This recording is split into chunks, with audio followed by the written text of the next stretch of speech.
Hi friends, today it's all about the German Schmear that I did to my fireplace stone. So if you want to learn more about that, keep watching. Over a year ago, I did this DIY and it was my fireplace stone. I did a German Schmear, or it's also called a mortar wash. And I had been looking at this technique for a couple of years and I decided to just go for it.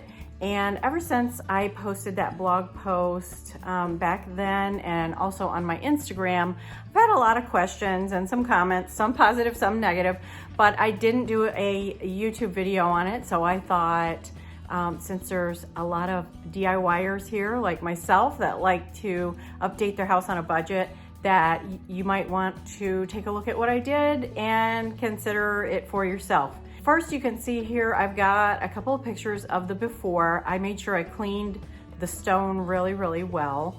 And it's nice stone, but it had this black grout in between, and it looks actually prettier and brighter in the pictures than it did in real life. It kind of dated the room and just made it a little bit dark. And I'm all about the more modern cottage and sort of light, airy look. And so I decided to go for it. I looked around at different videos. There weren't actually very many videos on stone. There were some on brick, but I looked around at different blogs and people that had done it. And I ended up deciding on this one that I found, and I'll link the blog below since I did on my blog post at freerangecottage.com. And that's the one I decided to follow. And so I ended up getting a pre-mixed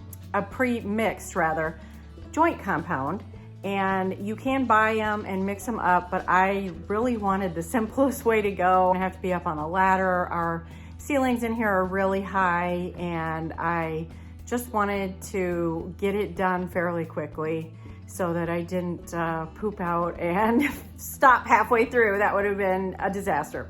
So I went ahead with that. You can also use mortar, or I saw some paint wash techniques, and either one of those are great, but I just wanted more of the actual schmear kind of look to it. It took me just under 2 days to get it all on, and I had a variety of tools. I used a big spackle knife. I used a smaller one, or they call them a knife, I guess. Are they called a knife? Anyway, it's a big sort of trowel looking flat thing. And then I used smaller ones, larger ones. I even had a paintbrush. I tried some of the watering it down. And as usual, when I'm trying to do a video, Hazel decides that she wants to paste the floor with her little nails. So if you hear that, you know who that is. I tried even watering down the joint compound a little bit and just trying different things. So it was sort of a trial and error, and that's what I would really recommend for anyone. If you have like a little inconspicuous spot on the side or somewhere that you can try, whichever method you choose, whether it be paint or mortar or the joint compound. Would I do it again? Am I happy with it? Yes. Anything I put up against it, I can put plants or baskets, or anything I put up against the stone up on the mantle that we put up there. Really, really pretty, and really just automatically has that sort of old farmhouse or cottage, French country kind of feel to it. The mantle is another story. If you've seen my thrift hauls from way, way back, over a year ago, we had picked that up for $20. It was already done, and we mounted that on there. The problem with the fireplace is that it has sort of a step back that you can kind of see on there.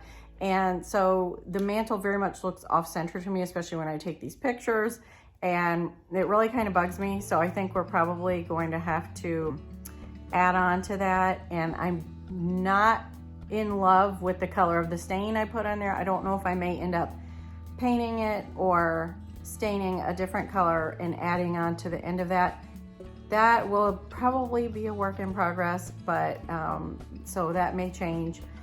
But other than that, I'm really happy with it. It did get a little bit of bleed through in the stone, which you can see when you're up close. For a lot of people, it wouldn't make a difference or it wouldn't really show up to their eye, you know, but to me, I just wanted it fairly bright white. So I did take a little bit of Annie Sloan chalk paint in one of her white shades and did some touching up, and I'm actually not even done with that. If it was a done project, I wouldn't even know what to do with myself here at the cottage. Oh my gosh.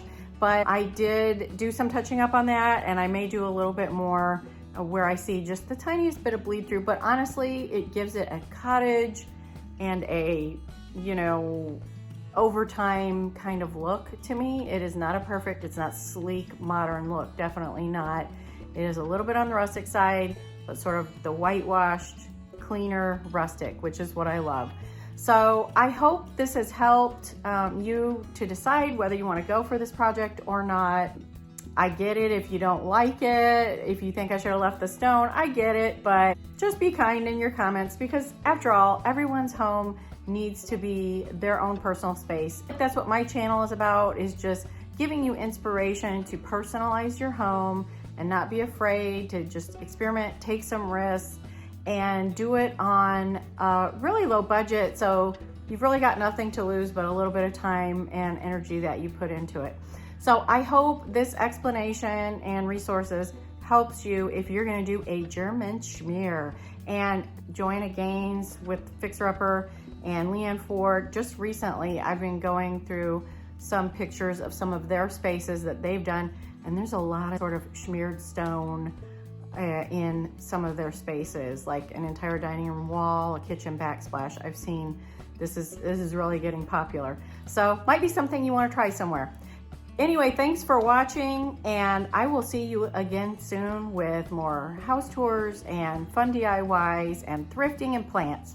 So we'll see you soon. Thanks for watching.